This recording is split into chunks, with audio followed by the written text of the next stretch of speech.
नमस्कार दोस्तों, एक नई वीडियो के साथ मैं आपके बीच आया हूँ। भारत स्थिति एवं विस्तार, इसके पहले एक वीडियो भाग 1 बन चुका है। अगर आप उसको नहीं देखे हैं तो वीडियो की डिस्क्रिप्शन में जा करके आप भाग 1 देख सकते हैं। उसी से को रिलेटेड है, ये उसी के आगे का भाग है। तो उसमें हमने बताया था कि भारत के विस्तार के विषय में अक्षांशों में बता 8 अंश 4 मिनट से लेकर के 37 अंश 6 मिनट उत्तरी अक्षांशीय विस्तार है भारत का, और देशांतरी विस्तार जो है ये 68 अंश 7 मिनट पूर्वी देशांतर से लेकर के और यहाँ तक 97 अंश 25 मिनट पूर्वी देशांतर के मध्य स्थित है। यानी कि आप देखेंगे कि 68 अंश से लेकर के 97 अंश पूर्वी देशांतर की तरफ भारत स्थित है। यानी पूर्वी देशांतर का मतलब जहां 0 डिग्री देशांतर, यानी GMT जिसको बोलते हैं GMT, Greenwich mean time, Greenwich mean time. जैसे सपोज करिए आप, ये ग्लोब है, इस ग्लोब पर ये वाली जो लाइन है, यानी ये वाली जो लाइन है इस तरफ से जाने वाली, ये 0 अंश देशांतर रेखा है। 0 अंश देशांतर रेखा इस तरफ पूर्व है, इस तरफ पश्चिम होगा ना, ऊपर की तरफ उत्तर है, नीचे की तरफ दक्षिण है, इसी ग्लोब पर। तो पूरब की इस तरफ पूरब है, यानी भारत इस तरफ है, आधे हिस्से में इस तरफ है। तो इस तरफ कितना दूर है? 68 अंश 7 मिनट। 68 अंश 7 मिनट से शुरू होकर के 97 अंश 25 मिनट तक भारत की भूमि है। इतनी दूरी, यानी कितनी दूर तक, कितने देशांतर का अंतर हो रहा है, यहां से लेके यहां तक में कितने देशांतर का अंतर हो रहा है, ये चीज पता करने के लिए हम क्या करेंगे, 97 लास्ट वाला है, बड़ी संख्या 97, 97 में से 68 को घटा देंगे। तो घटाएंगे 9 और 29 देशांतर का अंतर है। यहां से लेकर के यहां तक में 29 देशांतरों का अंतर है। ये पॉइंट आपको मिल गया, 29 देशांतर का अंतर है। तो आप जानते हैं कि पूरे ग्लोब पर कितना देशांतर बना है। पूरे ग्लोब पर कोई एक गोला होता है, उस गोले में जैसे ये गोला है तो ये कितने अंश है, ये गोला होता है 360 अंश, पूरा 360। तो यानी ग्लोब पर, पृथ्वी पर देशांतरों की संख्या 360 है। अब ये 360 देशांतर पृथ्वी जब घूमती है, क्योंकि आप देखते होंगे कि सुबह होता है, फिर सुबह हो करके दोपहर होता है, दोपहर हो करके शाम हो जाती है, तो यानी पृथ्वी 24 घंटे में एक चक्कर घूम जाती है। तो एक चक्कर घूमती है कितना देशांतर, एक चक्कर में 360 देशांतर घूमती है। तो ये जो 29 देशांतर घूमती है वो कितने समय में घूमती है, ये पता करना है। यानी भारत में सूर्य के द्वारा कितना समय व्यतीत किया जाता है। तो इससे हम पूरी दुनिया के टाइम को मैनेज कर लेंगे। 24 घंटे में 360 देशांतर, इस बात को समझने के लिए आप पता करेंगे कि सबसे पहले यह पता करना होगा कि एक देशांतर में कितना समय लगता है। एक देशांतर घूमने में पृथ्वी को कितना समय लगता है, फिर 360 देशांतर घूमने में आप जानते हैं 24 घंटा लगता है।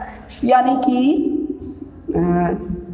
360 देशांतर घूमने में लगता है 24 घंटा। 24 घंटे को मिनट में बदल लेते हैं।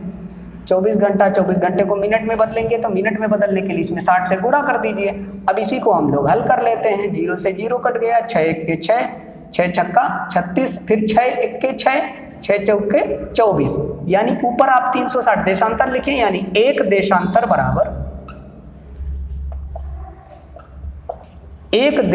बराबर 4 मिनट।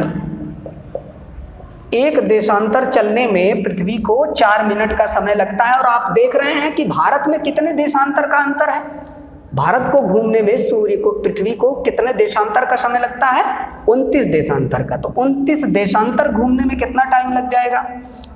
29 देशांतर घूमने में जब एक देशांतर घूमने में 4 मिनट तो 29 देशांतर घूमने में 29 देशांतर बराबर 4 गुणे 29, इसी में गुणा कर लीजिए।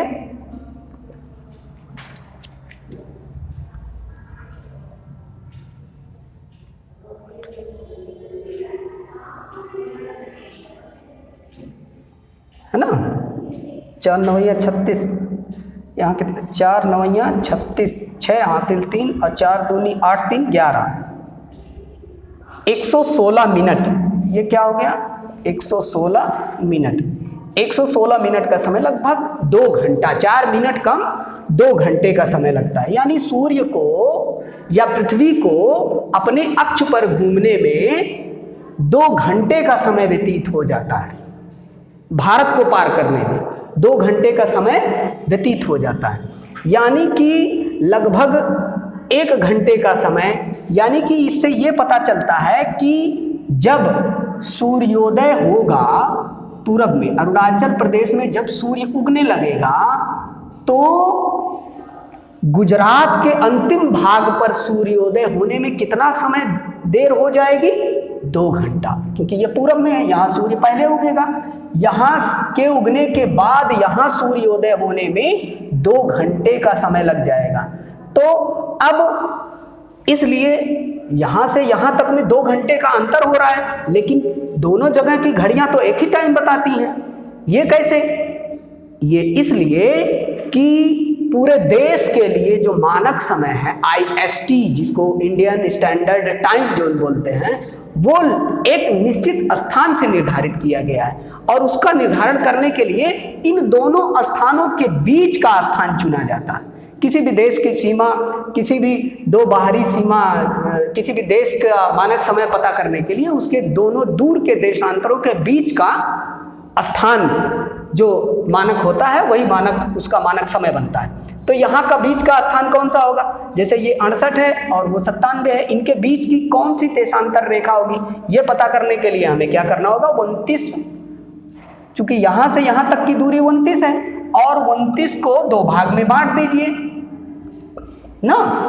29 को, ये यहाँ से लेके यहाँ तक की दूरी 29 है, इसको बीच से हम लोग 2 भाग में बांट देंगे, आधा उधर आधा इधर, तो बीच से जाने वाली लाइन अभी पता लग जाएगी। 29 को काटेंगे तो कितना हो जाएगा 14 दूनी 28 और 1 दूनी आधा, आधा दूनी 1, ये हो गया 14 सही 1/2।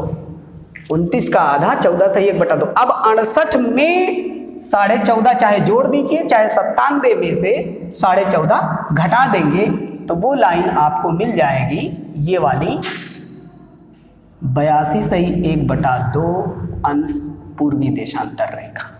82 सही 1/2 अंश पूर्वी देशांतर रेखा। अब इससे आप, ये भारत की मानक समय रेखा है, 0 अंश देशांतर रेखा से आप ये भी मैनेज कर सकते हैं कि चूंकि जान रहे हैं कि एक देशांतर घूमने में 4 मिनट का समय लगता है, तो ये 82.5 भारत का है और GMT कितना है 0 है, 0 से 82.5 तक आने में कितना टाइम लगेगा आप इसका गुणा भाग करके आप निकाल सकते हैं। तो ये बचा हुआ था स्थिति एवं विस्तार का।